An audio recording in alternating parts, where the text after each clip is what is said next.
The world conspires to weaken those who cling to the crowd. But those who master solitude, who wield isolation like a blade, seize power unnoticed.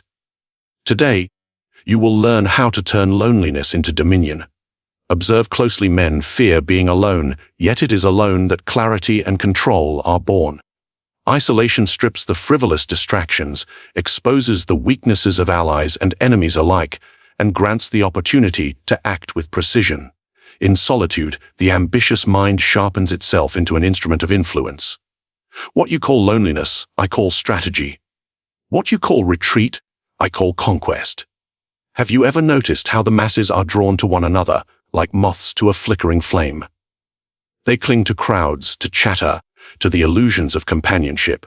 And yet, it is precisely in that mass where weakness thrives. The ambitious mind must learn the art of detachment, not out of fear, but out of calculation. Isolation is not exile, it is armor. It is the unseen hand that guides the course of events while others stumble blindly. Consider Caesar before the crossing of the Rubicon. He did not seek counsel in the cacophony of the Senate alone. He weighed his options in the quiet of thought, far from prying eyes, listening only to the whispers of his own reason. In solitude, he examined loyalties, projected outcomes, and measured risk. He did not act for applause or approval. He acted for conquest. Are you willing to grant yourself such clarity, to step away from the noise and see the battlefield as it truly is? Detachment is not mere absence, it is strategic withdrawal. A lion does not announce its hunger to the herd, it observes, waits, and chooses the moment of attack. So too must you learn to retreat, not because you fear, but because you gain the vantage point that others can never achieve in their frenzy. The crowd binds the mind with distraction, envy, and opinion. Isolation frees it, sharpening every thought into a weapon of influence. History is littered with men who failed because they could not withdraw when needed. Consider Brutus, surrounded by senators and advisors, seduced by the need for counsel, the desire to be heard. In his crowded world, ambition faltered, plans leaked, and trust became a web too fragile to hold. Contrast him with Machiavelli's own counsel. To princes, power resides in those who can act unseen, who can cultivate a mind unconstrained by approval, who can strike with precision because they observed without being observed. Ask yourself this in your own life. How often do you make decisions in the presence of noise, of expectation, of the subtle coercion of onlookers? Detachment is the deliberate creation of space. Space to see clearly, space to calculate without distraction, space to act with cold efficiency. It is the difference between the tactician and the pawn, the general and the follower, the predator and the prey. Isolation is also the crucible in which self-discipline is forged. Removed from the comforting illusions of consensus, you confront yourself. The raw mind, the ambitions unmasked, the weaknesses unguarded. Can you endure your own scrutiny? Can you face the quiet and see not your fears, but your opportunities? The greatest leaders in history, those who carved empires and controlled kingdoms, did not find their strength in assemblies or councils. They found it alone, in rooms with no echo but their own thought, in nights where only the flicker of a candle witnessed the shaping of strategy. Look to the mercenary captains of the Italian city, states wandering, observing, cultivating allies from a distance, refusing the counsel of sycophants, gathering intelligence that others missed because they were distracted by courtly approval or the chatter of advisors. They understood that proximity to others breeds influence, yes, but also compromise, weakness, and exposure. To wield isolation strategically is to wield power itself. Yet there is subtlety here. Detachment is not isolation for its own sake. You do not vanish into irrelevance. You withdraw to return stronger, sharper, and unassailable. You create a presence that is defined not by constant proximity, but by calculated appearances. The world will underestimate you, envy will blind your rivals. And when you act, your strike carries the precision of someone who has weighed every variable, seen every angle, anticipated every reaction. Now, reflect on your own position. How often do you compromise your insight to remain seen? How often do you dilute your influence to maintain appearances? Strategic detachment demands courage, the courage to be unseen, unheard, and, at times, misunderstood. But with this courage comes a gift, the freedom to think, plan, and execute with a clarity that the distracted masses cannot achieve. And remember, detachment is only the first step. Once you have honed your mind in solitude, once you have observed without interference, the stage is set for influence beyond the reach of those who cling to the crowd. But mastery of detachment alone is not enough. There is a deeper layer of control, a darker principle that turns observation into manipulation, awareness into dominance. Do you notice how the loudest voice in a room often conceals the weakest mind? Power does not announce itself, it observes. True mastery comes not from speaking, but from watching, from gathering intelligence unseen, from measuring intentions and flaws while others reveal themselves in the comfort of attention. Are you willing to become that silent predator, to move through the world unnoticed, yet knowing everything others wish to hide? Consider the Medici in Florence, whose influence shaped the fate of an entire city. Their dominance was not forged in open battle alone. It was cultivated in shadows, in whispers, in subtle glances and hidden messages. They watched rivals and allies alike, reading the unspoken language of ambition and fear. They understood the human tendency to reveal weakness in the guise of strength. And from these observations, they acted. Decisively, ruthlessly, and often invisibly. You must understand, to see without being seen is not mere deception. It is strategy incarnate. Imagine a chessboard, each figure a player unaware of your intentions. The pawns parade in confidence, the knights boast of movement. And yet, the true power lies with the one who observes, who anticipates, who manipulates the game without a sound. In your life, how often are you the pawn, paraded, observed and manipulated by those who remain hidden? History offers countless lessons. Consider the Venetian spies, whose entire state survived on observation. Merchants, ambassadors, even citizens were silently catalogued, their habits noted, their loyalties predicted. Venice thrived because its leaders saw without revealing themselves, knowing that knowledge unshared is power absolute. The question you must ask yourself is, do you gather information merely to act, or do you gather it to dominate? Observation without revelation is the weapon of the wise, and it is not only others' actions you must study. Observe yourself, your impulses, your reactions. A mind aware of its own tendencies cannot be easily deceived. Napoleon, before every campaign, studied his generals, his troops, and himself. He understood that awareness breeds control, that the one who knows both his enemy and himself may triumph in battles unseen and unannounced. How often do you pause to scrutinize your own motives, your own weaknesses? Or do you rush into decisions blind to the subtleties of power? The practice of observing without being observed requires patience, subtlety, and restraint. A mask of compliance, an act of humility. Even silence can serve as instruments of intelligence. The courtier who listens more than he speaks gains insight. The general who conceals his strategy ensures victory. The moment you reveal too much, you surrender leverage. The moment you act hastily, your intentions are read. The art is in invisibility. Consider the intelligence of Elizabethan England, where spies and informants mapped every whisper of opposition. Sir Francis Walsingham built a network of eyes and ears so subtle that his enemies never knew which conversation was observed. And yet, it was not the collection of data alone that granted him power. It was the understanding of how to act upon it with precision, and only when the time was right. Are you collecting insights or merely witnessing life without consequence? Psychologically, this principle taps into a profound truth. People cannot resist revealing themselves to an observer they do not suspect. Fear, desire, vanity, envy. These are the forces that betray the intentions of others. You need only watch. You need only remain silent. The world will disclose itself to you willingly, provided you do not disclose yourself in return. Now ask yourself, how often do you act in haste, exposing your hand to those who watch? How often do you seek approval, unaware that the very eyes you crave are weighing, measuring, and storing your weaknesses? Observation without exposure grants you the ultimate advantage. You see all. You know all. And when the moment to act arrives, your strike is not random. It is inevitable. But take heed, observation alone does not secure dominion. It is the precursor to manipulation, the unseen hand that shapes outcomes.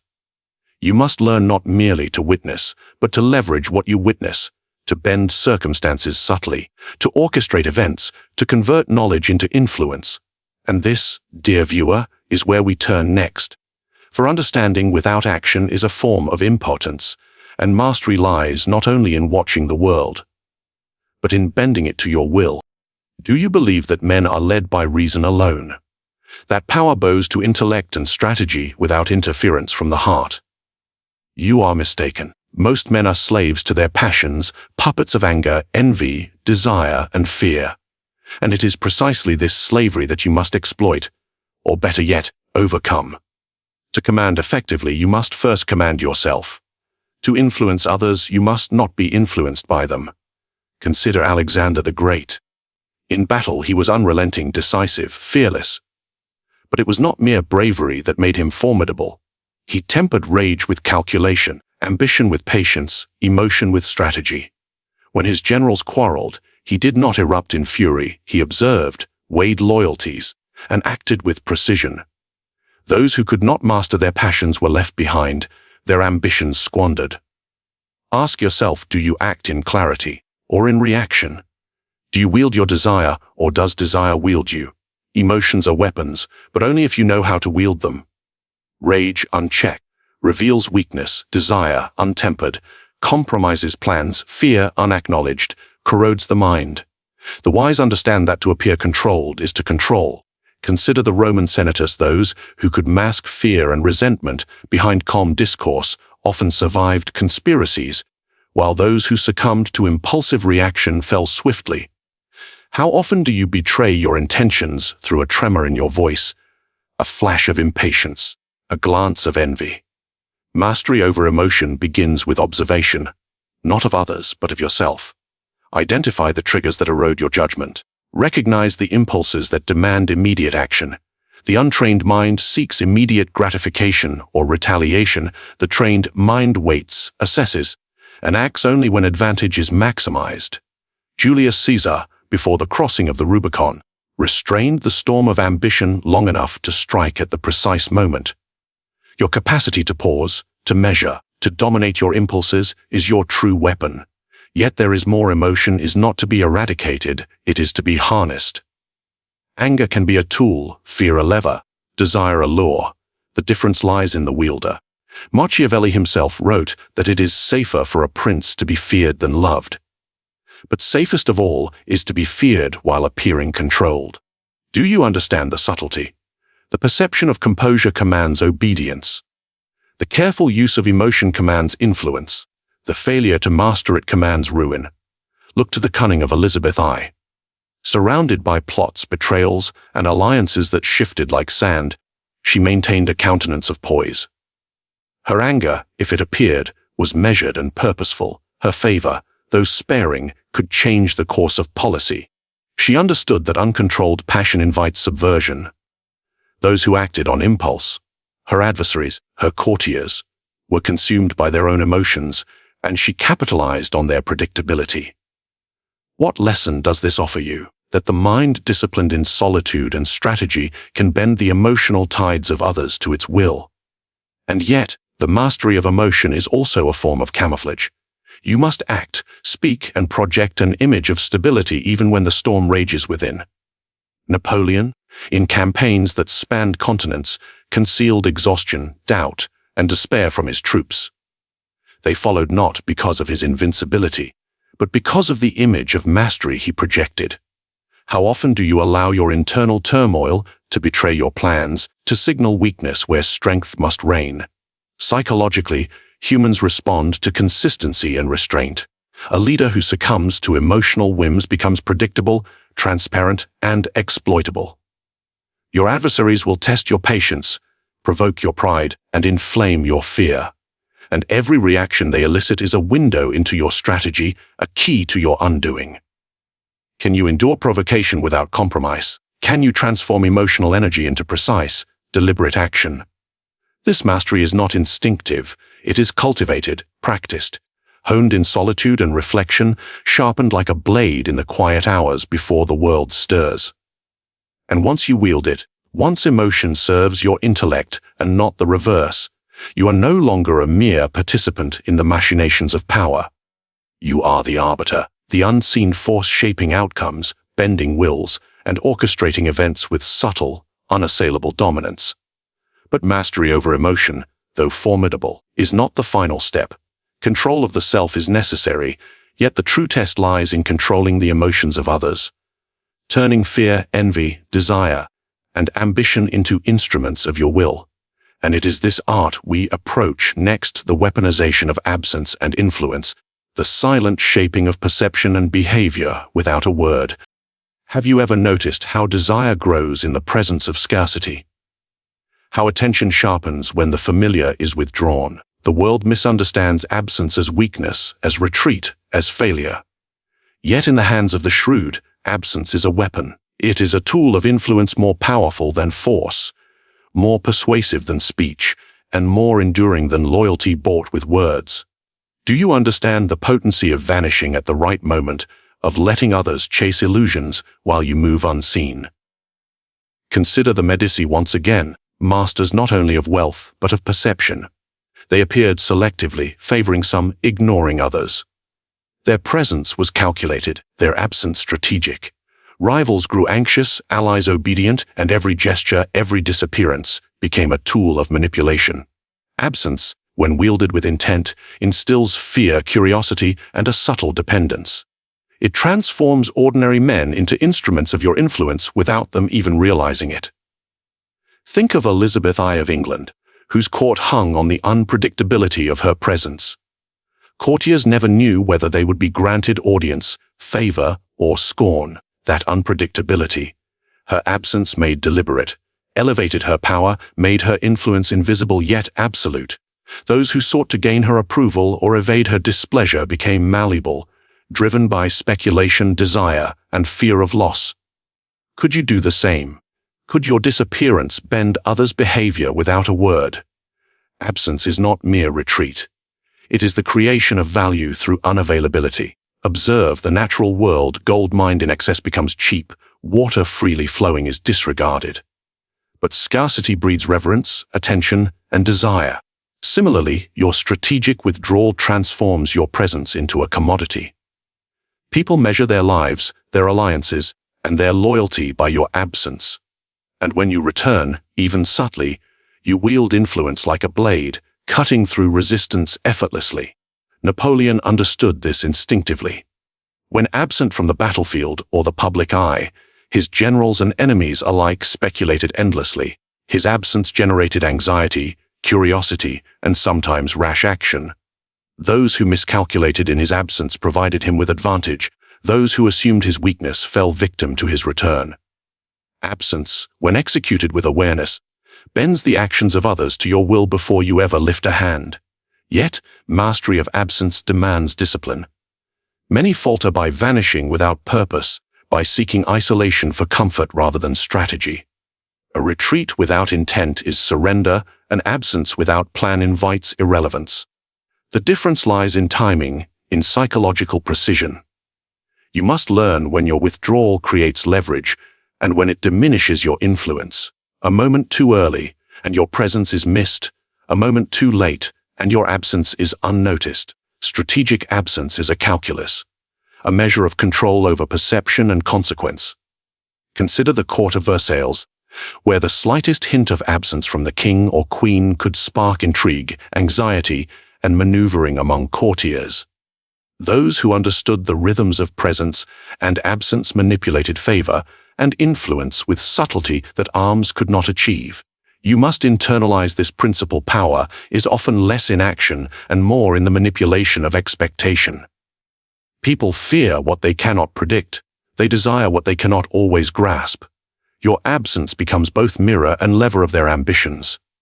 Absence also amplifies secrecy. In solitude or strategic withdrawal, plans unfold unnoticed, alliances shift without scrutiny, and enemies expose themselves in the vacuum left by your departure. The world rushes to fill the void you create, and in doing so, reveals itself to you. Your silence, your invisibility, becomes a lens through which the landscape of power is revealed. Every reaction is data, every anxiety a tool. Ask yourself, do you allow your presence to become ordinary, your influence diluted by overexposure? Or do you understand the subtle calculus, the art of disappearing at the right moment to shape behavior, to instill fear, to command loyalty without coercion? True mastery lies not in occupying space, but in controlling perception. Absence, wielded correctly, transforms the world around you into a stage upon which you direct action without ever stepping fully into view. But absence alone is not the final instrument of dominance. It is preparation. Its true power is realized when combined with knowledge of others, with calculated action, and with the orchestration of desire, fear, and obedience. And this, dear viewer, is where we turn next. The ultimate transformation of observation and restraint into unassailable dominance. Have you ever noticed how men often bind themselves to others, hoping their fortunes will rise with the crowd? They seek approval, alliance, and dependence, mistaking connection for strength. But true power, unyielding, unassailable, eternal, belongs to those who rely solely on themselves. Dependence is vulnerability, self-reliance is dominion. Ask yourself, do you move through the world as a participant, or as the force to which all must bend? Consider the rise of the condottieri, the mercenary captains of Renaissance Italy. They owed loyalty to none but themselves, their victories born from strategy, discipline, and intellect rather than the favor of princes or the whims of crowds. Their strength was solitary, honed in the quiet preparation of men and minds. Florence, Milan, and Venice often found themselves at the mercy of those who refused dependence, whose plans and power emerged from their own skill alone. Can you see the lesson? That true authority requires no intermediary, no crutch, no compromise of principle. Self-reliance begins with mastery of your mind, for the intellect is the first instrument of independence. You cannot bend the world to your will if your thoughts are dictated by the opinions, desires, or fears of others. Julius Caesar, crossing the Rubicon, did so not because of counsel or popularity, but because his conviction and calculation demanded it. Every step of that march was evidence of a mind free from reliance on the timid or the hesitant. Ask yourself, are your decisions yours, or do you allow the currents of expectation to carry you toward mediocrity? Power is not given, it is seized, and self-reliance ensures you are capable of seizing it at a moment's notice. Napoleon, at the height of his campaigns, trusted no advisor implicitly. Every strategy, every march, every decision flowed from his own mind. Those who depended on the counsel of others often fell into hesitation or misjudgment. Independence of thought is the foundation upon which dominion is built. Without it, your influence is borrowed. With it, your authority is absolute. Yet self-reliance is more than intellect. It is resource, skill, and adaptability. Consider the samurai of feudal Japan. Each warrior trained relentlessly, mastering sword, strategy, and survival, knowing that no one could fight his battles for him. Dependence was fatal, autonomy was survival. In solitude, they honed skill into instinct, discipline into a weapon, preparation into inevitability. So too must you cultivate competence, cultivate resilience, cultivate the art of operating alone with the certainty that you are sufficient. Psychologically, the self-reliant mind is immune to manipulation. The ambitious, dependent man is a puppet, swayed by fear, flattery, or envy. The self-reliant mind sees through these traps. It recognizes opportunity, weakness, and strategy without distraction. It does not need approval, it does not crave praise, it does not bend to social expectation. In this, you gain leverage over all who depend upon external validation. Their motives become transparent, their influence negligible. History offers stark reminders of those who failed through dependence. Consider the many princes who relied on advisors, mercenaries, or alliances alone. When circumstances shifted, when loyalties faltered, they were undone. But those who cultivated self-sufficiency, Skanderbeg defending Albania, Frederick the Great maneuvering Europe, proved resilient, adaptable, and dominant, their power inseparable from their independence. Could you endure the same test? Could you rise with no hand to hold, no safety net beneath, no permission required? Self-reliant power is also invisible until displayed. You do not announce your strength, you manifest it through action, through results, through inevitability. Others may underestimate you, they may mock or scorn. But when the time comes, when your preparation meets opportunity, your independence allows you to act decisively, unrestrained, unstoppable. This is the culmination of all previous mastery: detachment, observation, emotional discipline, strategic absence, all converging to create a force that answers only to itself. And here is the final truth. The man who is self-reliant is untouchable, unshakable, and ultimately free. He fears neither betrayal nor failure, for he carries within himself the power to create, adapt, and dominate. Dependence is the chains of the weak, self-reliance is the crown of the strong. Remember, self-reliance is not an endpoint. It is the foundation for influence, for manipulation, for dominion over the world and its players. Alone, you are strong. Alone, you are free. But the next step, the shaping of others through strategy, perception, and control, is where true mastery lies, and it is there we turn next, where independence transforms into inescapable authority, power thrives in silence. Influence is forged in shadows. Those who control others openly are weak, those who control them unseen are unstoppable. Do you see the truth? People reveal themselves willingly, their desires, fears, and flaws laid bare. And yet, most are blind to it. Most act, speak, and expose themselves while believing they are free. You must learn to observe without exposure, to withdraw without losing leverage, to temper emotion into calculation, to be absent yet ever present in their minds, to rely on yourself when all else falters. These are not mere strategies. They are laws of human nature, timeless and unyielding. Ask yourself, do you move through the world as a puppet of others' expectations or as the silent hand shaping events? Now, reflect and act. Comment below with your thoughts. Show me your understanding of the unseen art of influence. Subscribe to uncover more strategies of subtle power and share this knowledge with those who dare to rise above the ordinary. For in silence, in solitude, in cunning true mastery is born.